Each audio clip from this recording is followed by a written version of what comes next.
ঠিক আছে, চলেন। সো আজকে আমাদের ক্লাসের টপিক হচ্ছে অ্যামাজন অ্যাফিলিয়েশন। হ্যাঁ, অ্যাফিলিয়েশন পার্ট 1।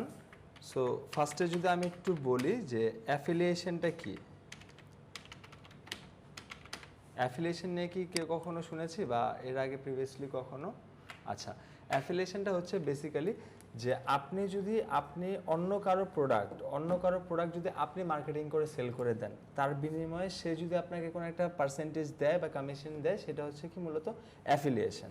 হ্যাঁ, আর অ্যামাজন অ্যাফিলিয়েশনটা হচ্ছে যে অ্যামাজনের প্রোডাক্টগুলো যদি আপনি মার্কেটিং করে অ্যাফিলিয়েশন করে সেল করে দেন, তো প্রত্যেকটা প্রোডাক্টের প্রাইসের উপর ভ্যারি করে সে একটা সার্টেন অ্যামাউন্ট আপনাকে পে করবে, সেটা অ্যাজ এ যদি আমি বলি কমিশন। হ্যাঁ, সো অ্যামাজন অ্যাফিলিয়েশন হচ্ছে সেটা। সো অ্যাফিলিয়েশন নিয়ে যদি একটু বলি যে অ্যামাজন অ্যাফিলিয়েশন ক্যান দিচ্ছে বা অ্যামাজন অ্যাফিলিয়েশন আমরা ক্যান করব। হ্যাঁ, এর আগে যদি একটু বলি যে অ্যাফিলিয়েশন কয়ভাবে করা যায়। অ্যাফিলিয়েশন অনেকভাবে করা যায়, ওয়েবসাইটের থ্রুতে, ইউটিউবের থ্রুতে, ফেসবুক, কোরা, যে কোনোভাবে আপনি যদি তার প্রোডাক্ট মার্কেটিং করে সেল করে দেন, সেটাই হচ্ছে মূলত অ্যাফিলিয়েশন। সো মোস্ট পপুলার হচ্ছে ইউটিউব অ্যান্ড ওয়েবসাইটের থ্রুতে, বাট আমরা করবো ওয়েবসাইটের থ্রুতে। অ্যান্ড ইউটিউবের থ্রুতে করবো না কেন যদি বলি, যদি আপনার প্রিভিয়াসলি কোনো ইউটিউব চ্যানেল থাকে, মোটামুটি সাবস্ক্রাইবার আছে, মোটামুটি পিপলসরা আসতেছে, তখন আপনি চাইলে করতে পারেন। বাট আমরা মূলত শিখবো যে ওয়েবসাইটের মাধ্যমে কীভাবে অ্যাফিলিয়েশন করা যায়। হ্যাঁ, অ্যান্ড যদি আমি একটু বলি যে আমাদের কান্ট্রিতে কিন্তু কোনো কিছু পারচেস করার আগে আমরা ওরকমভাবে রিসার্চ করি না বা দেখি না, গুগলে ঘাটাঘাটি করি না। বাট বাইরের কান্ট্রির যদি কথা বলি, তারা একটা সিজার বা একটা নাইফ বা একটা স্পুন কেনার আগেও অনেক ঘাটাঘাটি করে যে আমি $10 দিয়ে যে স্পুনটা কিনবো, এটাতে বেনিফিট কী পাবো, যেটাতে আমি এটার থেকে বেশি বেনিফিট পাবো, তারপর সে যে পারচেস করে। হ্যাঁ, সো এটা হচ্ছে একটা কারণ যে ওয়েবসাইটের থ্রুতে আমরা অ্যাফিলিয়েশন করব। এখন কথা হইতে পারে যে স্যার অ্যামাজন তাহলে অ্যাফিলিয়েশন কেন দিচ্ছে, অ্যামাজন তো ছোটো মোটো কোনো কোম্পানি না। হ্যাঁ, সো থিঙ্ক করে দেখেন, অ্যামাজন যদি তার প্রোডাক্টের মার্কেটিং বা তার মার্কেটিং যদি করতে চাইতো, তার কিন্তু একটা মার্কেটিং কস্ট লাগতো, ঠিক না? ভালো পরিমাণে মার্কেটিং কস্ট লাগতো। কিন্তু অ্যাফিলিয়েশন যখন দিয়ে দিচ্ছে, বলতেছে ভাই তুমি আমার মার্কেটিং করে দাও, তোমার হেডেক, সেল করে দিতে পারলে আমি তোমায় একটা কমিশন দিয়ে দেবো, জাস্ট এতটুকু। হ্যাঁ, আর শুধুমাত্র অ্যামাজন না, আমি যদি বলি ইবে আছে, আরও আদার্স অনেকগুলো প্ল্যাটফর্ম আছে, ইবে আছে, অ্যামাজন আছে, ওয়ালমার্ট আছে, সবাই মূলত অ্যাফিলিয়েশন করছে। হ্যাঁ, অ্যাফিলিয়েশন দিচ্ছে, সরি। তো আমরা কেন অ্যামাজনের সাথে করব? অ্যান্ড যদি আমি বলি কোনো প্রোডাক্ট আছে, ধরেন আচ্ছা ওয়ালমার্টে $10 আর অ্যামাজনে $8, তাহলে আমাদের কার সাথে করা উচিত? ফার্স্টে ইন্টারেস্ট থাকতে পারে ওয়ালমার্টের সাথে, ওর যেহেতু প্রোডাক্টের প্রাইস কম, ইও দিচ্ছে। কিন্তু অ্যামাজন, আচ্ছা ধরেন যদি অ্যামাজনে $10 বা ওয়ালমার্টে $8, আমি একটু মিস্টেক করে ফেলছি, তো $8 যেটা সেখানে কম না, সেখানে সেলটা বেশি হবে না, তো আমার ওয়ালমার্টের সাথে করা উচিত না। কিন্তু অ্যামাজনের সাথে প্রাইস বেশি হলে কেন করবো? অ্যামাজন মোটামুটি একটা ট্রাস্ট গেইন করে ফেলছে। সো প্রাইস বেশি হলে ব্র্যান্ড হয়ে গেছে, প্রাইস বেশি হলে মানুষ চিন্তা করবে ওইখান থেকেই পারচেস করব। সো এটার জন্য আমরা অ্যামাজনের সাথে অ্যাফিলিয়েশন করব। সো অ্যাফিলিয়েশন কি, অ্যামাজন অ্যাফিলিয়েশন কি, অ্যান্ড যদি বলি যে অ্যামাজনের সাথে ক্যান করব, এই সকল বিষয়গুলোকে আমরা ক্লিয়ার মোটামুটি কয়টা ওয়েতে করা যায় এতটুকু বুঝতে পারছি। আচ্ছা, হ্যাঁ হ্যাঁ, সাউন্ড পুরো ক্লিয়ার, সমস্যা নেই, এদিকে ইস্যুস হবে না। অ্যামাজন অ্যাফিলিয়েশন হচ্ছে, ধরেন অ্যামাজনে যে প্রোডাক্টগুলো আছে, আপনি আপনার ওয়েবসাইটে মার্কেটিং করবেন, আপনার ওয়েবসাইটের থেকে অ্যাজ এ কাস্টমার যদি আমি অ্যামাজনে যে পারচেস করি, তাহলে আমি কার দ্বারা গেলাম? আপনার দ্বারা। আপনি পাঠালেন, আপনার রেফারেন্সে গেছি, তো অ্যামাজন থেকে পারচেস করলে অ্যামাজন এটা নোটিস করে, করার পর সে আপনাকে তার প্রোডাক্ট হতে পারে একটা $100 2% $2 দিবে, $200 2% হলে $4 দিবে, একটা কমিশন দিবে যে আপনি মার্কেটিং করে কাস্টমার তাকে পাঠাইছেন। ধরেন আমাদের এখানে শোরুমের ক্লোথের দোকান আছে, আপনার দোকানও আছে, আমার দোকানে আছে, আমার কাছে ব্ল্যাক কালার ফ্যাব্রিক্সটা নাই, আমার সাথে একটা কাস্টমার আসলে আমি বললাম যে ওই দোকানে যান, তো আমি আপনাকে পাঠালাম আপনার কাছে, সে যদি যে বলে যে অমুক দোকানের রাশাদ আমাকে পাঠাইছে, আর যদি আপনার সাথে আমার ডিট করা থাকে, আপনি আমার একটা কমিশন দেবেন না? আপনার অ্যাজ পার সেম, ঠিক আছে, এইটাই হচ্ছে কথা। সো অ্যামাজন অ্যাফিলিয়েশন বুঝতে পেরেছি। আরেকটা জিনিস আমাদের বুঝতে হবে, সেটা হচ্ছে নিশ। হ্যাঁ, নিশ কি? হ্যাঁ, এই কথাটা যদি বলি, নিশ হচ্ছে just a product or A category. হ্যাঁ, এই কথাটা যদি আমি বলি, চলেন আগে একটু অ্যামাজনে যাই।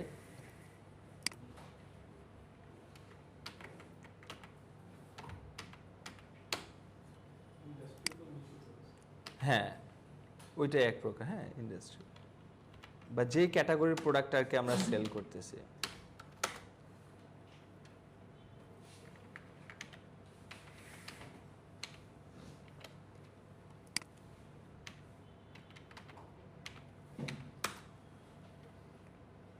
ঠিক আছে, সো সো অ্যামাজনে আসার পর ফার্স্টে যদি আমি একটু বুঝে আসি, ধরেন এখান থেকে যদি আমি নিশে যাই, নিশের মধ্যে হচ্ছে ব্রড নিশ, একটা হচ্ছে মাইক্রো নিশ, দুইটা নিশ। হ্যাঁ, আচ্ছা, আমরা যদি এখন ফার্স্টে এটা বলি যে সবার আগে আমার দেখতে হবে যে প্রোডাক্টটা কেমন চলতেছে, এই থিংসগুলো। হ্যাঁ, কিছু কিছু থিংস আমরা দেখব। এখন এদিকে কান্ট্রি আছে বাংলাদেশ, বাট আমরা এটা চেঞ্জ করে ফেলবো। আমাদের টার্গেটেড কান্ট্রি কোনটা? ইউএসএ। ঠিক আছে, আচ্ছা। সো এখান থেকে আচ্ছা বলেন তো যে বাংলাদেশের রাজধানী কোনটা? আমরা জানি ঢাকা, এটা ট্রু, কিন্তু শিল্পনগরী কোনটা বলেন তো? চিটাগং। ঠিক না? ঠিক তেমনই যদি ইউএস এর কথা বলি, ওয়াশিংটন ডিসি হচ্ছে তাদের রাজধানী, বাট আমি যদি বলি শিল্পনগরী, সেটা হচ্ছে নিউ ইয়র্ক।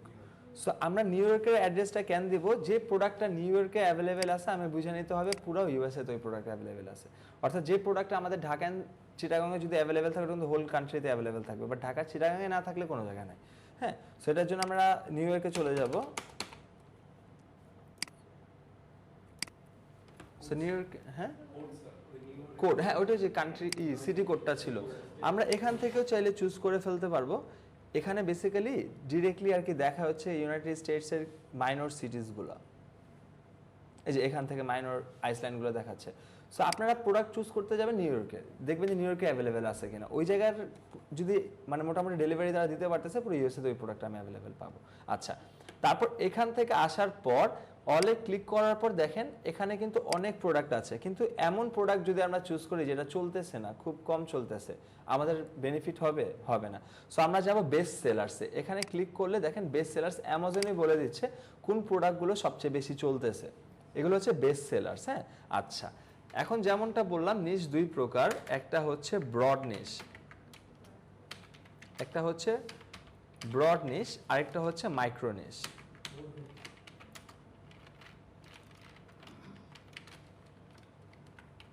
একটা হচ্ছে ব্রড নিশ, একটা হচ্ছে মাইক্রো নিশ। তো আমরা ইনিশিয়াল স্টেজে মাইক্রো নিশ নিয়ে কাজ করব। হ্যাঁ, সো নিশটা কি এটা যদি বলার চেষ্টা করি, ধরেন এখান থেকে আচ্ছা অফিস প্রোডাক্টসে আমি ক্লিক করলাম। অফিস প্রোডাক্টসে ক্লিক করার পর দেখেন তো এখানে কি এক ধরনের প্রোডাক্ট নাকি অনেক ধরনের প্রোডাক্ট আছে? অনেক ধরনের, তাহলে এটা ব্রড নিশ।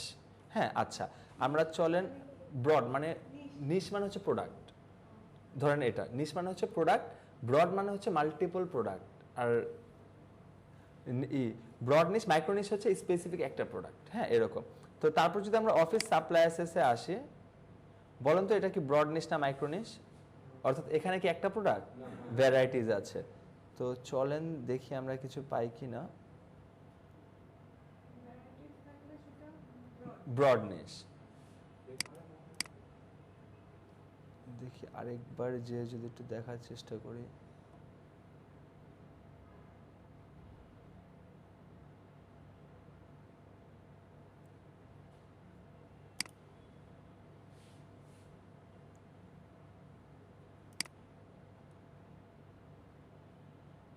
আচ্ছা, এটাও কিন্তু ব্রড নিশ। এখন যদি আমরা এখানে আসি, দেখেন তো এটা এখানে কি মাল্টিপল প্রোডাক্টস আছে নাকি একটা প্রোডাক্ট? এক ধরনের কোম্পানি ভিন্ন হইতে পারে। সো এটা হচ্ছে আমার মাইক্রো নিশ। আর যখন আমি এটার বাইরে ছিলাম, ভ্যারাইটিস আসতেছে, সেটা আমার কি ব্রড নিশ। ঠিক আছে, তো ইনিশিয়াল স্টেজে আমরা মাইক্রো নিশটাকেই চুজ করব। সো নিশ কি, ব্রড নিশ কি, মাইক্রো নিশ কি দেখলে বুঝতে পারবো, চুজ করতে পারবো। ঠিক আছে, যদি এমন থাকে যে শুধু অনলি ক্যালকুলেটর মানে অফিস ক্যালকুলেটর তো এটা আছে, যদি শুধু ক্যালকুলেটর থাকে তখন কি এটা বড় হবে নাকি?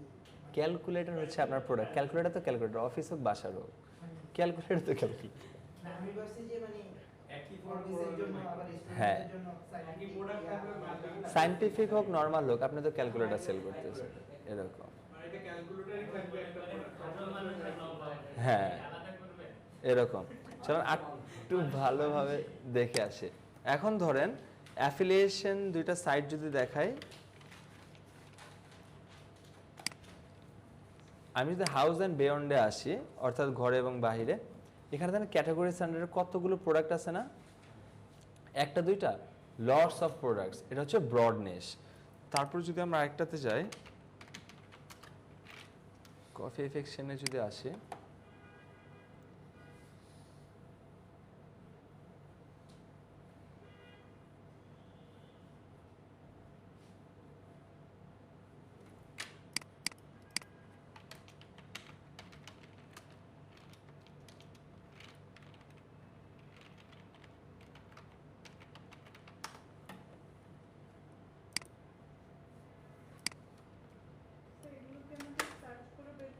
না না না, এটা আপনাদের একটু আমি দেখানোর জন্য আর কি দেখাচ্ছি।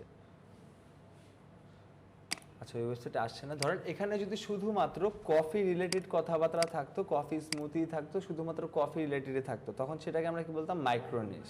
হ্যাঁ, আচ্ছা, আরেকটা কথা যদি আসি, এতটুকু বুঝতে পেরেছি। আরেকটা কথা হচ্ছে ডোমেইন।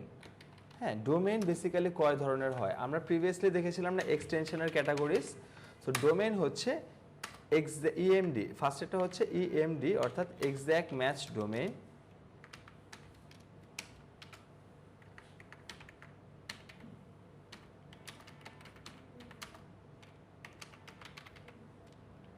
হচ্ছে ইএমডি বা এক্স্যাক্ট ম্যাচ ডোমেন। আরেকটা হচ্ছে ব্র্যান্ডেবল ডোমেন।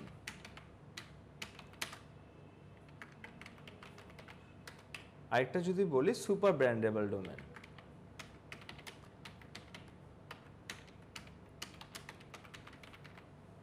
একটা হচ্ছে এক্স্যাক্ট ম্যাচ ডোমেন, আরেকটা হচ্ছে ব্র্যান্ডেবল ডোমেন, আরেকটা হচ্ছে super brandable domain. So exact match ডোমেনের কথা যদি বলি, ধরেন এটা নিয়ে যদি একটু বলার চেষ্টা করি, ধরেন আপনি কফি রিলেটেড থিংস আপনি সেল করতেছেন, কফি স্মুথি, কফি মেকার, তারপর কফি রিলেটেড কিভাবে স্মুথি বানাইতে হবে, ক্যাপাচিনো বানাইতে হবে, ব্লগ পাবলিশ করতেছেন। তাহলে আপনার ডোমেনটা যদি এমন থাকে coffeeaffection.com বা এরকম কিছু যদি থাকে, তাহলে কি আমরা নামটা দেখে অ্যাটলিস্ট বুঝে যাচ্ছি না যেটার মধ্যে কি আছে? এই যে আসছে।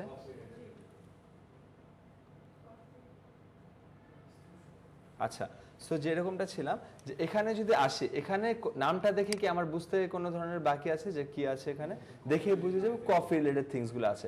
এখানে যদি একটু দেখেন তো কফি ছাড়া অন্য কিছু আছে? যা আছে সব কফি দিয়ে কিভাবে কি বানাতে হবে, কি করতে হবে, এই থিংসগুলোই আছে, ঠিক না? সো এটা হচ্ছে এক্স্যাক্ট ম্যাচ ডোমেন, অর্থাৎ আপনার নিশের সাথে এক্স্যাক্টলি ম্যাচ করবে, ওইটা হচ্ছে ইএমডি বা এক্স্যাক্ট ম্যাচ ডোমেন। বুঝতে পেরেছি? ধরেন এক্স্যাক্ট ম্যাচ ডোমেন, আপনার নিশটা বা আপনার প্রোডাক্টটা যেটা, ওটার সাথে পুরোপুরি ম্যাচ করে আপনার ডোমেইন নামটা পারচেস করা। হ্যাঁ, যেমন ধরেন যে cornercoffeestore.com, এটা দেখেই বুঝে যাচ্ছে এখানে গেলে আমি কফি রিলেটেড বিষয় জানতে পারবো বা কিনতে পারবো, এরকম। এটা হচ্ছে এক্স্যাক্ট ম্যাচ ডোমেইন। আচ্ছা, তারপরে যদি আসে ব্র্যান্ডেবল ডোমেন। ব্র্যান্ডেবল ডোমেনটা হচ্ছে এই যে ধরেন হাউস অ্যান্ড বেয়ন, এখানে কি আছে, ঘরে এবং বাহিরে, এরকম একটা কিছু। তো আমি দেখে বুঝতে পারবো যে ভাই ঘরে এবং বাইরে জিনিসপত্র আছে, কিন্তু এক্স্যাক্টলি কি আছে এটা কি দেখতে পারবো, বুঝতে পারবো? পারবো না। কিন্তু হইতে পারে ঘরের ছোট থেকে ছোট জিনিস, বাইরের গার্ডেনিং থেকে বড় জিনিস। তো এটাকে বলা হচ্ছে ব্র্যান্ডেবল ডোমেন। আরেকটা ডোমেন আছে যেটা সুপার ব্র্যান্ডেবল ডোমেন, যেটা নিচের সাথে কোনোভাবেই ম্যাচ করবে না, যেমন দারাজ, ইভ্যালি, অ্যামাজন। এগুলো কোনো নাম, এগুলো কোনো কিন্তু মানে প্রোডাক্টের ম্যাচই করে না, যারা কোনো মিনিংই নেই ধরতে গেলে যদি আমি বলি। তো এটা হচ্ছে সুপার ব্র্যান্ডেবল ডোমেন, যেখানে আপনি চাইলে বিভিন্ন থিংস দিতে পারবেন, যে কোনো কিছু অ্যাড করতে পারবেন, যে কোনো কিছু সেল করতে পারবেন। সো ডোমেনের তিনটা ক্যাটাগরিজ বুঝতে পারছে, দেখলে বুঝতে পারবো না যে আমি কি অ্যাকচুয়ালি ডোমেন।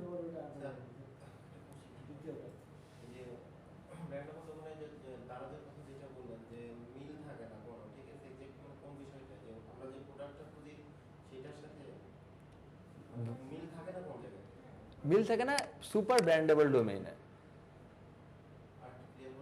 ধরেন সুপার ব্র্যান্ড এক্স্যাক্ট ম্যাচ ডোমেইনটা হচ্ছে আপনার প্রোডাক্টের সাথে পুরোপুরি ম্যাচ করা, coffee affection dash dash dash এরকম, বা blenders.com এরকম কিছু। আমি জানি ব্লেন্ডারই থাকবে ওই জায়গাটায়। হ্যাঁ, ব্র্যান্ডেবল ডোমেইনটা হচ্ছে একটা ডোমেইনের এমন নাম দিয়েছেন যেটা আন্ডারে আপনি অনেক প্রোডাক্ট আপনি চাইলে অ্যাড করতে পারবেন। হাউস অ্যান্ড বেয়ন, এই নামটার মধ্যে কি রিলেটেড কিছু আছে? কিন্তু চাইলে আমি এটার ভিতরে কফি রাখতে পারি না, কিচেনের ভিতরে কফি মেকার আছে, কফি মেশিন আছে, এই যে দেখেন ক্যাটাগরিজ। এমন কিছু নাই, গ্যারেজের টুলস থেকে নিয়ে শুরু করে বেবিস থেকে শুরু করে এভরিথিং আছে। এটাকে বলা হচ্ছে ব্র্যান্ডেবল। আর সুপার ব্র্যান্ডেবল হচ্ছে দারাজ, ইভ্যালি, অ্যামাজন, যেই নামের আন্ডারে আপনি যা ইচ্ছা তা রাখতে। ভাই আচ্ছা, সো যেখানে ছিলাম যে হাউস অ্যান্ড বেয়নটা দেখলাম, আর সুপার ব্র্যান্ডেবল হচ্ছে যে আপনার প্রোডাক্টের সাথে নাম কোনোভাবে ম্যাচ করবে না। আপনি চাইলে ইলেকট্রনিক্স থিংও বেচতে পারবেন। হ্যাঁ হ্যাঁ, এক্স্যাক্টলি, যেটার আন্ডারে এক্স্যাক্টলি। ধরেন যদি আমি কফি অ্যাফেকশন তারপর ব্লেন্ডার্স কর্নার দেই, যে কোনো কিছু দিই, ওইটার আন্ডারে আমি চাইলেও পরবর্তীতে স্টলার, সোফা, ফার্নিচার আমি কিন্তু দিতে পারতেছি না, কারণ আমার ধরেন, আচ্ছা আমি আবার বলি, ধরেন এক্স্যাক্ট ম্যাচ থেকে বলি, যদি কফি অ্যাফেকশন থাকে, ব্লেন্ডার্স কর্নার থাকে, টি ক্যাফে থাকে, আমি চেয়েও কিন্তু টি ক্যাফেতে জুসের কথা আমি বলতে পারবো না, ওইখানে ইউজার ভিজিটর আসবে না, আমার প্রোডাক্টের সাথে ম্যাচ করতেছে। আর ব্র্যান্ডেবল মানে হচ্ছে আমি কিছুটা ধারণা দিচ্ছি, হাউস অ্যান্ড বেয়ন্ড, আমি ঘরের থিংসগুলোই বিক্রি করি, সেটা যেটাই হোক না কেন, এরকম একটা কিছু। আর সুপার ব্র্যান্ডেবল হচ্ছে যেমন যেটার সাথে আমার প্রোডাক্টের কোনোভাবে ম্যাচই হবে না, আমি চাইলে সেখানে অফিস বলি, বাসা বলি, স্কুল, যে কোনো প্রোডাক্ট আমি চাইলে অ্যাড করতে পারতেছি, ওটা হচ্ছে super brandable domain, electronic. Exactly, ওটা হচ্ছে সুপার ব্র্যান্ডেবল, যে আপনি চাইলে আজকে থেকে শুরু করেছেন, 5 বছর পর আপনি 5,000 প্রোডাক্ট ভিতরে রাখছেন। ব্র্যান্ডেবল হচ্ছে একটা ক্যাটাগরির মধ্যে আপনি বিভিন্ন আইটেমস, আর এক্স্যাক্ট ম্যাচ হচ্ছে এক্স্যাক্টলি একটা জিনিস নিয়ে আপনি কাজ করতেছেন। ঠিক আছে, বুঝতে পেরেছি? আচ্ছা, ডোমেন ক্লিয়ার। তারপর যদি আসি, এখন আমাদের কথা হচ্ছে যে আমরা অ্যাফিলিয়েশন কি, ডোমেন কি, সবকিছু বুঝতে পেরেছি। এখন ধরেন যদি আসি, এখন আরেকটা কথা আসতে পারে না যে স্যার অ্যামাজনে, সাপোজ অ্যামাজনে যে প্রোডাক্টটা সেল করতেছে ওই আমার ওয়েবসাইটে আসবে কেন, এটা ফার্স্ট কোয়েশ্চেন আসতে পারে। অ্যান্ড ওই যদি অ্যাট দ্য এন্ড যে অ্যামাজন থেকেই পারচেস করে, তাহলে আমার বেনিফিটটা কই বা আমার কাছে কেন আসবে, ঠিক না? এখন কথা হচ্ছে যে অ্যামাজনে কিন্তু পারচেস করতে যাবে, ঠিক আছে, কিন্তু ও আপনার কাছে আসছে কেন, জানতে, ইনফরমেশন নিতে, যে আমি যে ব্লেন্ডারটা কিনবো, ব্লেন্ডারটা আমার জন্য ভালো হবে কি হবে না। ধরেন আমি যদি এখানে লিখি, ধরেন বেস্ট এয়ার কন্ডিশনার অথবা বেস্ট ব্লেন্ডার, হ্যাঁ ধরেন এখানে আসলাম, এখানে আসার পর আমি জানতে চাইলাম যে বেস্ট ব্লেন্ডার 2025-এ কোনগুলো আছে, 2025-এর বেস্ট ব্লেন্ডারগুলো। হাউসকিপিংয়ে গেলাম, যাওয়ার পর দেখেন সে এখানে ব্লেন্ডারের ব্যাপারে কিন্তু আমাদের ব্রিফ করতেছে যে ভাই এই ব্লেন্ডারটা এমন, এই ব্লেন্ডারটা এমন, এই ব্লেন্ডারটা এমন, এরকম করে বলতেছে। বলার পর লাস্টে দেখেন এখানে একটা বাটন অ্যাড করেছে, শপ অ্যাট অ্যামাজন। এখন ইউজার কেন আসছে, এখন ইউজার তো চাইলে গুগলেও যেতে পারতো বা ওর ম্যানুফ্যাকচার কোম্পানিতেও যেতে পারতো ভিটামিক্সের ইনফরমেশন নেওয়ার জন্য। সে শুধু ইনফরমেশন চাচ্ছে না, সে চাচ্ছে একটা রিভিউ, যে প্রিভিয়াসলি ইউজ করেছে এই প্রোডাক্টের ব্যাপারে, ভালো মন্দ সব বলবে। ঠিক তেমনই আমরা কিন্তু এখানে প্রসও বলবো, কনসও বলবো, বুঝতে পারছি? ভালোও বলবো, খারাপও বলবো, তারপর সে একটু পড়ে বোঝার চেষ্টা করবে। এখন যদি আমি ম্যানুফ্যাকচার কোম্পানির ওয়েবসাইটের কথা বলি, অনেক কিছু লেখা, কিন্তু আমার কাছে এসে সে কি চাচ্ছে, এক্স্যাক্ট পয়েন্টগুলো চাচ্ছে, যে ওয়েট কত, এরকমটা। যাওয়ার পর অ্যামাজন কিভাবে জানবে যে আপনার ওয়েবসাইট থেকে আসছে, এটা তো জানতে হবে, ঠিক না? এক্স্যাক্টলি। তো আমরা কি করব, আমরা একটা অ্যামাজন অ্যাসোসিয়েট অ্যাকাউন্ট ক্রিয়েট করব, আমাদের ক্লাস আছে এটার উপর বেস করে অ্যাকাউন্ট ক্রিয়েট করব, ওইখানে আমাদের ট্রানজ্যাকশন হবে, টাকা ডলার যেটাই হোক না কেন, ফাইন্যান্সিয়াল ট্রানজ্যাকশন হবে। এই যে বাটনটা আছে, এই বাটনটা যে আমি অ্যাড করেছি, দেখেন এই বাটনে ক্লিক করলে বা ওপেন করলে কিন্তু আমি অ্যামাজনে এক্স্যাক্টলি ওই প্রোডাক্টটাতে চলে যাচ্ছে। এই দেখেন ভিটামিক্সের ওই প্রোডাক্টটাই। এখন এই বাটনে ক্লিক করে যদি অ্যামাজনে যায়, যাওয়ার পর অ্যামাজন কিন্তু বুঝতে পারবে কোথা থেকে লিঙ্ক জুসটা পাস হয়েছে, কিন্তু এটা 24 আওয়ার্স পর্যন্ত কাজ করবে। অ্যামাজন বলছে তোমার লিঙ্কে ক্লিক করে আসার পর সে যদি 24 ঘন্টার মধ্যে, ক্লিকে যখন ক্লিক করছে এর থেকে 24 ঘন্টার মধ্যে যদি পারচেস করে, তাহলে আমি তোমাকে কমিশন দিব, না হলেও কমিশন দিব না। হ্যাঁ, গেল। এখন এটা যেমন একটা খারাপ দিক, একটা ভালো দিকও আছে। ভালো দিক হচ্ছে যে ও ক্লিক করে গেল, যাওয়ার পর এটার প্রাইসটা হচ্ছে, প্রাইস কত দেওয়া, এটার কোথায় দেওয়া, আচ্ছা 449 অথবা সামথিং কিছু একটা থাকবে, হ্যাঁ, যতটা দেওয়া আছে প্রাইস। হ্যাঁ, এখন কথা হচ্ছে ও এখানে এসে ব্লেন্ডারটা কিনলো না, সে পারচেস করলো আরো ভারী কিছু, ফ্রিজ কিনে ফেললো, যেটার দামই হচ্ছে $2000, কথার কথা। তখনও কিন্তু অ্যামাজন আপনাকে ওই প্রোডাক্টের কমিশনটাই দিবে। হ্যাঁ, এটা 24 ঘন্টার মধ্যে যা পারচেস করবে, ক্লিক করার পর অন্য যদি দামি প্রোডাক্টও কেনে তাও এটাই এই- করবে, না না ওইটাই কাউন্ট করবে, হ্যাঁ কমিশন দিবে। ওইটারই কাউন্ট করবে। সে আসছে আমার সাইড থেকে, হ্যাঁ এসে সে এটা না করে অন্য কোনো প্রোডাক্ট কিনলো, হ্যাঁ, হ্যাঁ, হ্যাঁ, হ্যাঁ, এর কমিশনটা আমার এখানে চলে আসে। আমার এখানে চলে আসবে। এখন এটার মাত্র $400, ওটা $4000, আমি $4000 কমিশন পাবো। আবার এটার সাথে আরেকটা কথা আছে, সে $400 দেখে আসে $20 কিনলে $20 কমিশন, এরকম। হ্যাঁ, এরকমটা হচ্ছে কথা। এমন হয় যে একজনে কন্টেন্ট করতে গিয়ে একবার আমারটাতে ক্লিক করলো, করে ঢুকলো, এরপরে সে কেটে দিল, কেটে দিয়ে সে আবার আরেকটা ওয়েবসাইটে গিয়ে সেম প্রোডাক্টের রিভিউ করলো, করে ওখান থেকেও ঢুকে কিনলো, তাহলে কি মানে আমি পাবো নাকি সে পাবে? লিঙ্ক কার্ডটা ক্রিয়েট করে অ্যামাজনে গেছে, ওরটা লিঙ্ক কার্ডটা ক্রিয়েট করে গেছে, কার্ডটা ক্লিক করে গেছে। লাস্ট বলতে কি যার ক্লিকে যে সে পারচেস করছে, ওভারঅল যদি এক কথায় বলি। এখন আপনার ওয়েবসাইটও দেখছে, এই ওয়েবসাইটও দেখছে, এখন এই ওয়েবসাইটে ক্লিক করে গেলে এই ওয়েবসাইট পাবে। মানে আমার ওয়েবসাইটে ক্লিক করে ঢুকছে কিন্তু কিনে নি। ধরেন 12 ঘন্টা পরে সে আবার আরেকটা কন্টেন্ট করে আবার ক্লিক করে ঢুকছে, অন্যজনের ওয়েবসাইটে, এখানে এটা বুঝতেছি না কেন, এই যে বাটনে ক্লিক করে যাওয়ার পর যারটা থেকে কিনবে, ধরুন আপনারটা দিয়ে 12 ঘন্টা পর ওই অন্যটা দেখছে, আপনার থেকে 12 আপনার ক্লিক করে তো কিনেই নেই, 12 ঘন্টা তো পারচেজ কাউন্টই হবে না, ক্লিক করলে না কাউন্ট হবে। ক্লিক করার পর সে যদি যে দেখে, দেখার পর আবার একটু পর যে অন্য ওয়েবসাইটে যাবে না, এটা রেয়ার কেস। হ্যাঁ, আর যদি যে কিনে তাহলে ওই কমিশন পাবে, এরকম যার ক্লিকে যে কিনছে 24 আওয়ার্সের মধ্যে, এতটুকু। সো বুঝতে পেরেছি বিষয়টা, ঠিক আছে, সব কিছু বুঝতে পেরেছি। এখন আসি যে আরেকটা জিনিস, যদি এমন হয় আমারটাতে ক্লিক করে ঢুকলো, ঢোকার পরে সে কিনলো না কিনে সে হলো যে বের হয়ে গেছে, ইভেন পরে হলো যে সে ডিরেক্ট অ্যামাজনে ঢুকে কিনছে, কোন একটা প্রোডাক্ট কিনছে অথবা এটাই কিনছে, তখন কি আমি কমিশনটা পাবো 24 ঘন্টার মাঝে? মানে আমারটাতে ক্লিক করে ঢোকার পরে সে কোনো কারণে কেটে দিল, মানে ওই সময় ধরেন বিজি আছে আর হ্যাঁ, পারচেজ পাবো না, ওই 24 ঘন্টার মধ্যে আপনার ইসেতে ক্লিক করেই তার যেতে হবে। আপনি যেটা বলেছেন সেটা বুঝতে পেরেছেন, ক্লিক করে গেল ব্লেন্ডার, পরবর্তীতে ওই ব্লেন্ডার কিনলো না অন্য কিছু কিনলো, কিন্তু আপনার থ্রুতে কিন্তু যায় না। এই যে ক্লিক করে যাওয়ার পর যতক্ষণ থাকবে 24 আওয়ার্সের মধ্যে যদি ওই ড্যাশবোর্ডে থাকে ই করতে, এটা তো কাউন্ট করবে, তারপর যে আপনি কমিশন পাবেন, এরকম লিঙ্কটা, হ্যাঁ লিঙ্কটা থাকবে। সো এই বিষয়টুকু বুঝতে পেরেছি। সো আমরা যখন আস্তে আস্তে বড় হব, আমাদের ওয়েবসাইটটা বড় হবে, তখন আস্তে আস্তে আমরা অ্যামাজনের সাথে ওয়ালমার্টের বাটনও অ্যাড করে দেবো, যে তোমার যেখান থেকে মন চায় সেখান থেকে কেনো। যেহেতু আমরা ইনিশিয়াল স্টেজে একটাকেই টার্গেট করবো, প্রোডাক্টও আমাদের একটাই থাকবে। দেখেন এখানে যদি একটু বলি, যখন বেস্ট ব্লেন্ডার লিখছিলাম, এটা কিন্তু ভালো একটা ওয়েবসাইট, হ্যাঁ, গুড হাউসকিপিং, আমি সঠিক জানি না কার, বাট কেন বললাম ভালো, 2023 সাল থেকে যখন দিন আমি ক্লাস নিচ্ছি এই কিওয়ার্ডের উপর বেস করে উনি আসতেছে, তো ওনাকে কেন ভালো বললাম, 2024 দ্য 7 বেস্ট ব্লেন্ডার্স 2014-24 ছিল এখনো, মানে সে আপডেট করতেছে কিন্তু, হ্যাঁ। আর এখানে যদি আসে দেখেন গুড হাউসকিপিং, কিন্তু এখানে বেশিরভাগই তার হয়তো বা না, এটাও মোটামুটি অনেক প্রোডাক্ট আছে, বাট কফি অ্যাফেকশনটা ছিল এক্স্যাক্ট ম্যাচ ডোমেন আর কি। তো আমরা ইনিশিয়াল স্টেজে এক্স্যাক্ট ম্যাচ ডোমেন নিয়ে কাজ করব, বা হাইলি গেলে ব্র্যান্ডেবলও যেতে পারে, কিন্তু থিঙ্ক থাকবে আমাদের নিশ বা প্রোডাক্ট একটাই থাকবে, হাইলি দুইটা, এর উপরে না। যেমন আপনি ব্লেন্ডার নিয়ে কাজ করতেছেন, ব্লেন্ডার নিয়েই লেখেন, ওটা অন্য বিষয়, বিভিন্ন কোম্পানির বিভিন্ন মডেল, আপনি 20টা অ্যাড করছেন, বাট নিশ একটাই থাকবে। হ্যাঁ, এটা দেখাচ্ছে এমনিতে স্যার কোনটা নিয়ে কাজ করলে ভালো? লো কম্পিটিটিভ নিশ আছে কিছু, আমি দিয়া দিব গ্রুপে, হ্যাঁ, অ্যাপ্লায়েন্সেস আছে, বেবিস আইটেম আছে। আপনার ভালো বলতে কি, অ্যামাজনে সবই সেল হয়, হ্যাঁ, আর আমি যদি বলি আমার পার্সোনালি অ্যামাজনে সবই ভালো লাগে, কিন্তু কথার কথা হচ্ছে যে প্রোডাক্টের কম্পিটিশন আমাদের বুঝতে হবে, আমাদের আউটকাম কেমন আসতেছে, বেনিফিট কেমন হচ্ছে, সব কিছু বিষয় নিয়ে তারপর আমরা প্রোডাক্ট সিলেক্ট করবো, হ্যাঁ। সো ঠিক আছে, সো মানে কম্পিটিশন মোটামুটি কম এরকম, হ্যাঁ। আবার কম্পিটিশন বেশিও থাকে, যেমন বেবিস আইটেমে কম্পিটিশন অনেক বেশি, আর ওই থিং থেকে যদি বলি যে বেবিদের নিয়ে কেউ কখনো কম্প্রোমাইজ করে না, বেবির যেটা লাগবে ওটা লাগবেই, সবচেয়ে বেস্টটা লাগবে, সবচেয়ে দামিটাই লাগবে, হ্যাঁ।